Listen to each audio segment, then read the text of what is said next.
Welcome to our new podcast series called In the Mix. I am Wynn Darden. I'm the business manager for the Lumiflon FEVE fluoropolymer resins. The podcasts are all about choosing the right coating solutions, where we discuss with industry experts what influences their decision-making processes when it comes to specifying and using coatings. We'll delve into how experts develop their strategic planning approach to current structural and future market demands. In this episode, we'll talk with Gary Edgar, National Architectural Specification Manager for PPG, on how they, as a coating supplier, develop and meet the requirements of a coating spec in the architectural space. Gary will educate us on their processes and what are some of the challenges they encounter along the way. Well, good morning, Gary. Tell us a little bit about yourself. I know you have a lot of experience in coating. Good morning, Wynn. I'm glad to be here. Hello, everyone. So I'm Gary Edgar. I'm the National Specification Manager for PPG on our industrial coatings for building products. So I actually work with specifiers, fabricators, our applicators, and I try to close the gap, right, or close the loop between, the architect, the applicator, the fabricator, and the owner at the end of the day. So I also write the warranties for our building products. So that includes not only our powder coats, right, on the extrusion side, but also our liquid coatings for extrusion, our coil coatings that are liquid, and then also our air dry coatings, air dry fluoropolymers that typically get long-term warranties. Well, thanks, Gary. Let's start talking about powder coatings. I think there's a lot of interest in the architectural segment today in powder. You guys have kind of a unique product platform. I think you call that the Coreflon Platinum. If you tell us a little bit about that. Certainly, Wynn. So yes, we our Coreflon Platinum's been out in the market for now a little bit more than 2 years. So we had the original Coreflon powder, which was FEVE, the backbone, right? And then Coreflon Platinum is our second generation. So although we've had the product on the market for 2 years commercially, it's actually been on the fence for over 10 years. So we've been developing this powder technology for a long time, right? And, part of that 10 years, that's a long time, but for FGIA and ALMA specifications for 2605, you really need to have, it's voluntary, but you really need to have exposure of 10 years on the fence, right? To really know that color shift and that chalk and how the material is really going to hold up. But with our Coreflon Platinum, not only were we, made sure that it meets these FGIA 2605 specifications, we were able to make it 25% more transfer efficient. So what does that mean? More powder on the part, right? Less powder being wasted, although powder's not really wasted if you have the proper booths that can recycle powder, because it is recyclable, right? You can reclaim the powder that doesn't land on there, but still that takes time. So 20% more efficient. And so we also, with this Platinum platform, we were concerned about corrosion. One thing with our Coreflon is it's a one coat powder, but in seacoast conditions, and most powders that we saw in that 2605 space without a primer in a seacoast condition would fail. They would have filiform corrosion. They'd have corrosion problems, issues. Where our Coreflon Platinum, we developed it as a single coat application for seacoast environments. So far it's performed 10 times better than our Coreflon without a primer, right? Our first generation Coreflon. So we're excited about that. And we also introduced a lower sheen, right? So with that product line, we were able to actually get down into a matte finish, maybe a 5 or 10 sheen, if you will. And what that enables us to do is actually get into that anodized space. I mean, anodized aluminum's out there. It's used all the time. Everyone sees it every day. Uh, but the neat thing is, with our powder coat that looks like anodized, the black, the silver anodized, which is the classic, right, and the champagne. But we're able to offer long-term warranties of 20 years, where the anodizing doesn't offer those types of warranties. And anodizing is a pretty dirty process, isn't it? It's a pretty dirty process. Hmm. I don't know if you've ever been to an anodized facility, but there's a lot of chemicals there, a lot of dip tanks, and right, it's not as environmentally friendly Yes. as one would think. So. Okay. Now, when you guys are selling the technology, what are the key benefits of powder versus liquid that you talk to the architect about? Well, I mean, so powders really actually come a long way. The disadvantage with powder years ago, uh, and with PPG, right? I mean, we've had Duranar for uh, 56 years, and that liquid appearance, and it's pretty smooth, right? When you have a product that's 30% solids and you bake it down, you can get it to lay out pretty smoothly. And one of the challenges with powder uh, is trying to get that smooth finish, especially with architects, right? They're looking at the hood of their car, right, and they're wanting their building that they're designing to look the same way. So some of the key advances with our new platinum platform is that we can get it to actually lay down and be fairly smooth, very smooth. So, in fact, I was up in an architect's office last week up in New York, and we laid out some panels, and they were a little shocked that they thought they were liquid, but they were powder. And not only were they powder, they were smooth, but we had micas and metallics. And micas and metallics in a powder has been a challenge, as you know, right, Win? Yes. Yep. Very difficult. Yep. Very difficult. In the industry, they almost call it a liquid-like appearance for the powder, right? To get that smoothness and those really sparkly metallics. So we've been able to improve that, and the technology in powder is is moving forward. That samples that we did 5 years ago and samples that we do today, trying to match some of those liquid samples that are very popular, the gap is closed tremendously. In fact, some of these colors you can't really tell the difference between the liquid Wow. and the powder. That's just great. So you really are offering a lot of new design dimensions to the architect, right? So if you want matte versus glossy, uh, smooth, if you want a texture, you can do that. But you guys have overcome some of the issues with powder with the platinum. Well, exactly. And when you talk about design, that's really where the advantage with powder, because it's a single coat application. So with that single coat application, you can get these micas and metallic looks without a clear coat that sometimes you need in a liquid. But more importantly, you could get multicolors. You can get a multicolor, a stone look, and a one coat application. It's mixed in with the powder. It's part of the application. So you could have actually several colors and throw in some mica or metallic pigment and offer a little bit higher sheen, right? We talked about the matte finish, but the sheen especially with the FEV resin, you can go all the way up to a gloss. So you have the design capabilities are just tremendous. So some of the colors that we've done, certainly we've talked about the anodized, but a stone granite look, speckled look, some texture, rolling texture. And also with the powder coatings, we've actually been able to increase some of the color space. I mean, you have to be careful when you're in 2605. I mean, architects sometimes and designers and owners think that they can get a really vibrant color that's going to last a long time on the exterior of the building.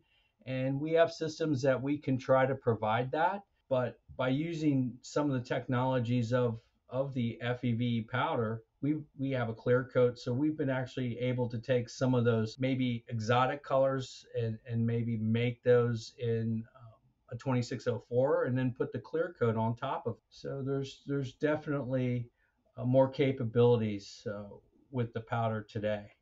And again, architects like that. I mean, we've had buildings that are terracotta on the bottom floor, and instead of the other 40 floors maybe being a terracotta, which you got to maintain.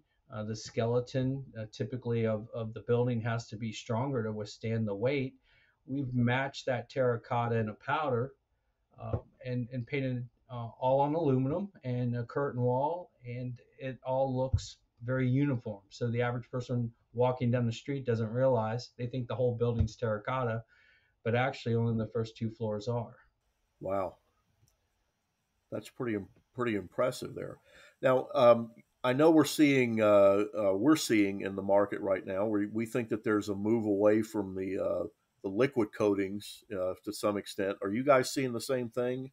The level of interest at the architect? Oh, certainly. Certainly. I mean, sustainability is the second word besides color, right? Out of everyone's, I want to say, design initiative, right? It's all about sustainability, but it's also about the color, right? So trying to bring those two in is what we're doing with powder. I mean, with sustainability with powder, in explaining this to architects and building owners and even applicators, when you talk about powder coats, the only thing that's missing is the solvent. I mean, at the end of the day, the powder has the resin, which is the backbone, you know, fluoroethylene vinyl ether, right? FEVE, that's the backbone. They all have the pigments, right? The color.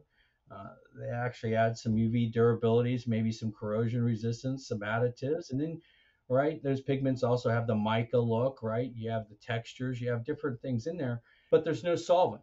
So you have the same things in a liquid. So when you start removing that solvent piece out of the coating process, I mean, it really increases the sustainability piece of it, right? I mean, you don't have to worry about VOC. And a lot of architects that are studying and learning about sustainability, it's not only during the application, right, that there's no solvents, but when you manufacture the powder coatings, there's no solvent in our process either. So there's no solvent when we manufacture that. So what does that mean? That means that we don't have to have barrels of solvent in our manufacturing plants, and the applicator at the end of the day doesn't have a powder applicator doesn't have all that solvent either to clean up with.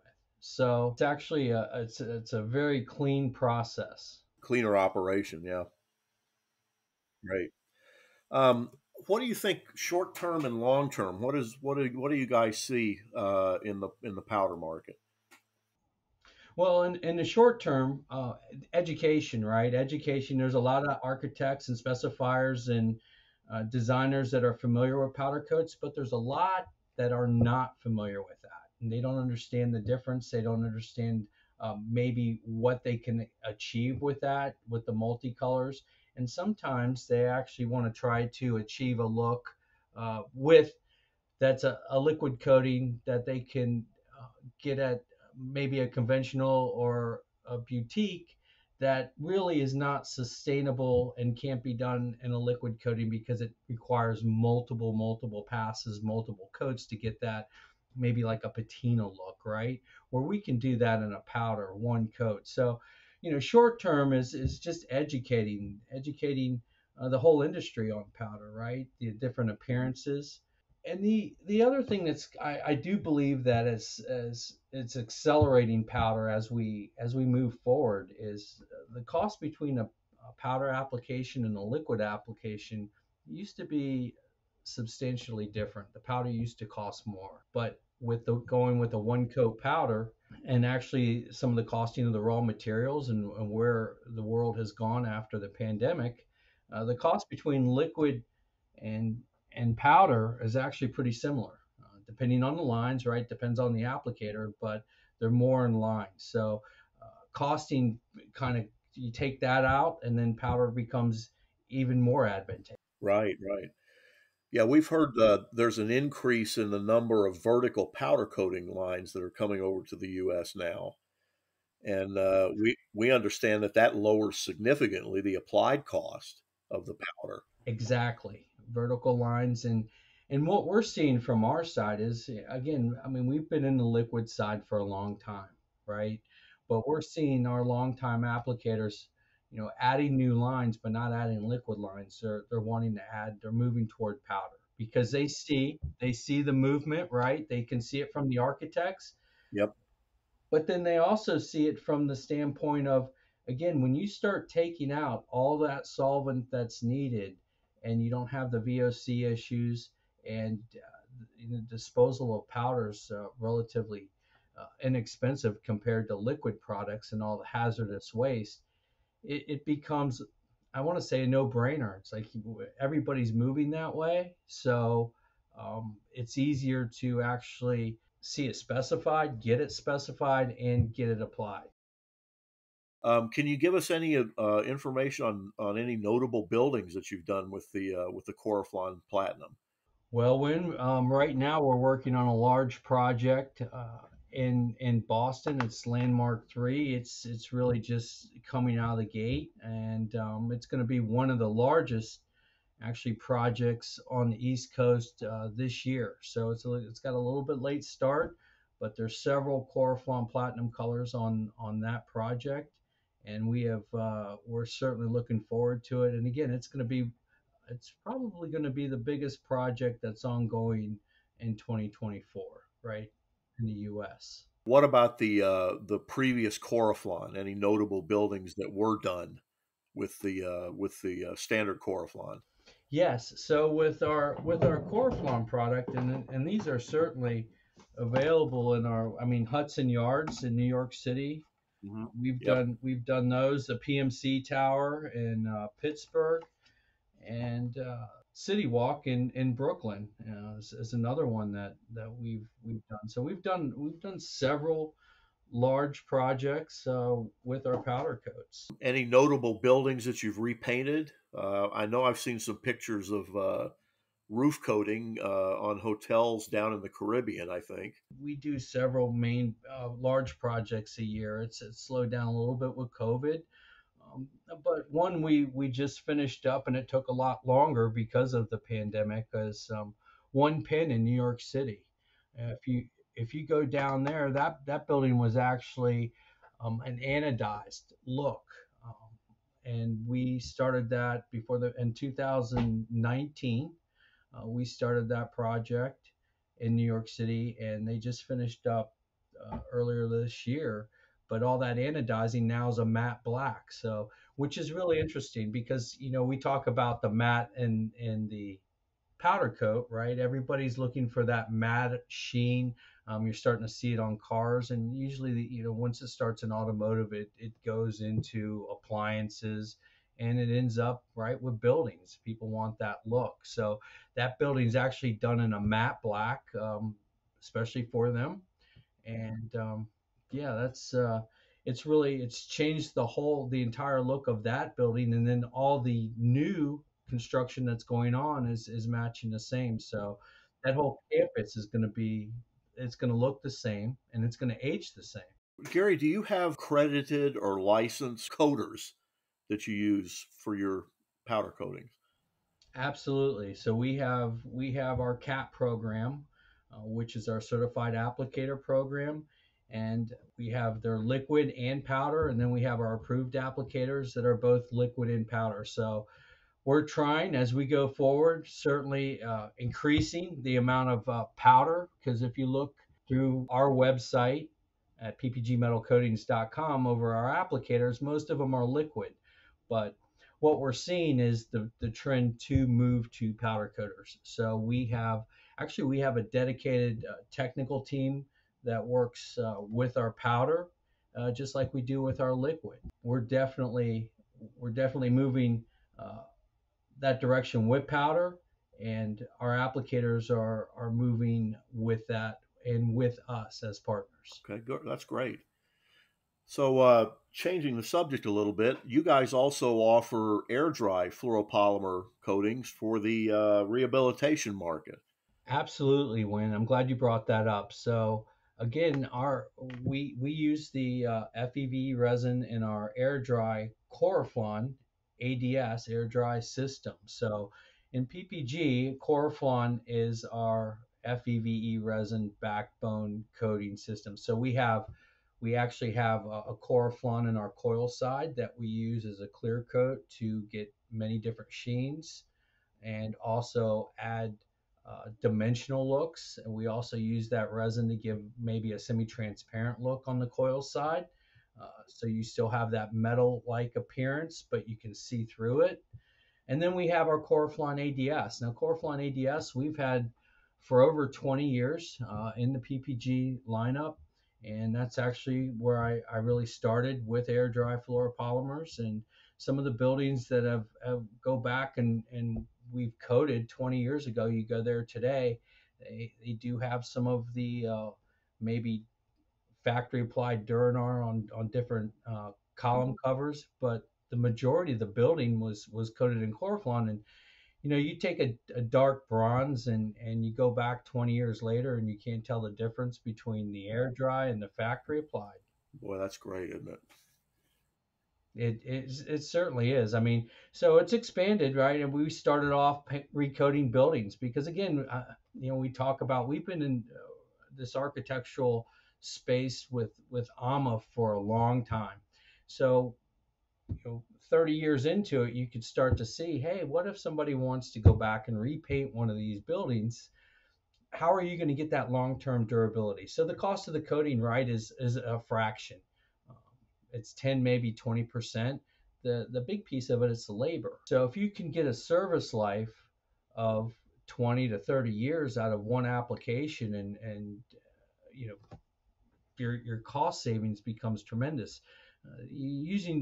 Typically using conventional coatings, urethanes are very popular. It's on your automobile, and we get comments from architects, well, this urethane is really good. Listen, I get a lifetime warranty on my automobile. It's like, well, yeah, certainly, as long as you own it, but it's not going to last like a fluoropolymer. It's not going to give you that long-term durability. Right. Yeah, and especially as a single top coat system, I think that's really where the fluoropolymer accelerate.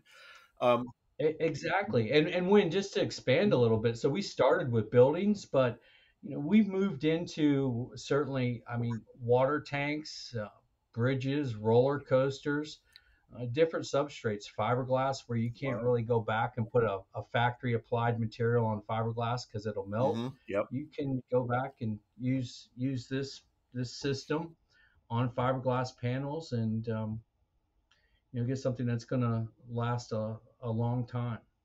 Well, that's great. Very interesting, Gary. I really appreciate you taking the time to speak with us. Oh, absolutely, Wayne. I appreciate the opportunity, and powder's the wave of the future. Thank you for listening to our podcast, In the Mix. If you enjoyed this episode and you'd like to hear more, be sure to subscribe. To catch all the latest from Lumiflon, you can visit our website at lumiflonusa.com or follow us on Instagram, Twitter, and LinkedIn at LumiflonUSA. Thanks again. See you next time.